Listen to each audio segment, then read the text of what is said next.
Okay, everybody, once we have our yarn, or I should say our warp strings already tied up here, we're going to go ahead and prepare this to begin weaving. But before we do that, right, because we're not just going to weave this way, and that would be just one flat face of weaving.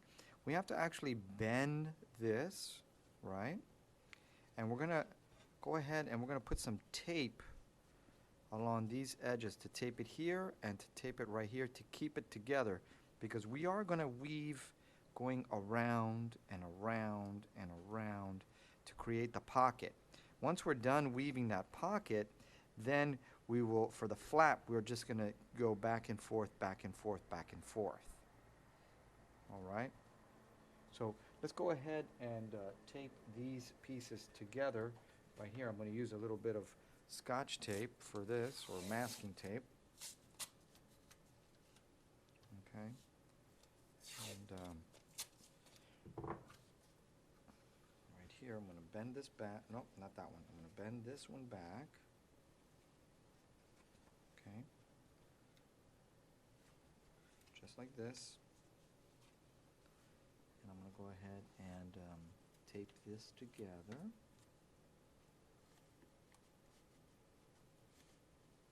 And maybe that is too much tape, so let me go ahead and take some off.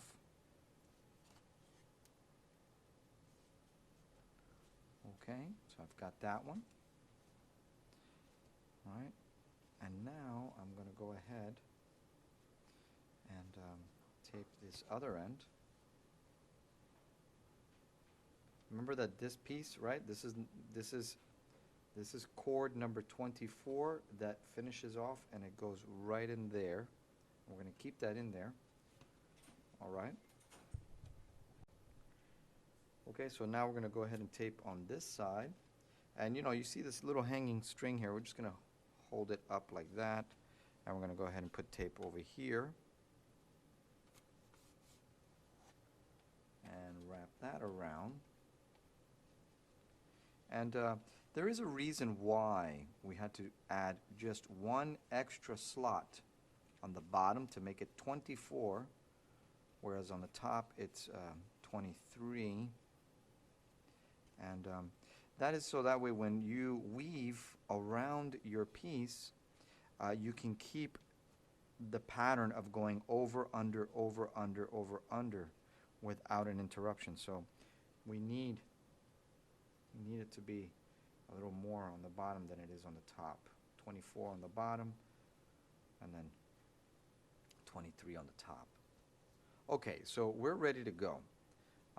If these loose strings are bothering you, one thing that you can do that is not a bad idea is that you can go ahead and tape them, right? So I'm going to go ahead and tape these just so that they're out of the way. I'm going to go ahead. I'm not going to get rid of them because, you know, we can use them later. We have to weave them back in. But I'm going to go ahead and tape these two little pieces back here, just like this. No big deal. Just like that. And then we'll be good to go. All right, so there. Now my string is not going to be in the way. I'm ready to do some weaving here. We're going to start from the very bottom, and I am going to go from right to left because I am right-handed, but those of you that are left-handed, you probably want to start from the left and go to the right. Just depends. Okay, and so I'm going to start off with pink. Okay, I'm going to start off with pink, and one of the things is like, how much string should I pull out? And you don't want it to be that much, because if it's too much, then it's just a lot of string that you're weaving. So what I can say is go ahead and just take the string like this, and you know, what you can do is, let me do it this way. What you can do is just take it and then maybe wrap it a few times, like 1, 2, 3, and 4. You could do like 4 times, right? Just to start off with that. And and you can do a single. You can do the single, or you can do it double. I'm going to start off with single, meaning I'm not going to weave double yarn as my tabby weave. I'm going to do a single yarn for my weft, and I'm going to use my canvas needle. Again, if you do not have a large canvas needle, you can use a paper clip. And one way you can do that with the paper clip and make your own kind of needle is that you just open up that paper clip like this, and you can open it up again, and then you have this little hook right there, and you can kind of close that hook too, or you can twist that hook, you can twist that hook like this, and then you can go ahead and maybe put your yarn in there, although you're gonna have to be careful because this little piece might keep getting caught. So you might need a pair of pliers so that you can bend this piece back. But don't forget the paper clips. They're great tools. All right, so I'm using my canvas needle or my darning needle, and I'm going to start off right away.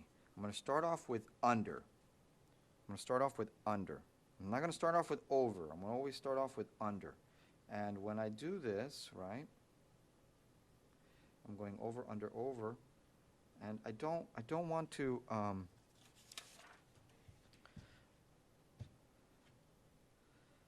I don't want to do the whole thing in one bang, because then what I'm doing is I'm squeezing this. And remember, we don't want to squeeze our warp strings. Okay, we want to weave, but keep the tension nice and relaxed. I don't want to say loose. I just want to say relaxed and not taut. So here we did one yarn, and I'm going to go ahead and pull, and you're going to have to kind of make sure that you can keep these things open, right? So I'm going to pull, and then what am I going to do? I'm going to leave at least 4 fingers hanging out here, 4 fingers of thread. We will weave that in later, right? So I'm going to pull this down just like this to get it down. Not onto the bottom, but just to get it down. And so there it is, right? And what I'm going to do now is I'm going to turn, let me loosen this up, bring these guys out. I'm going to turn it around, but just remember, I started under, and I've been going, under, over, under, over, under, over, under, over, which is the tabby weave. And here I'm under, and I got to remember that I am under the warp string. And when I turn it around, I am going to need to be over the warp string. Okay? So I'm going to go over, then under, over, then under. All right? So that's what we're doing right here.